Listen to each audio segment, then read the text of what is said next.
beaucoup. Merci beaucoup pour vos applaudissements.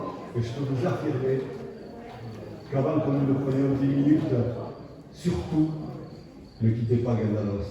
Parce que cette chapelle est en train de vibrer, parce que vous la faites vibrer.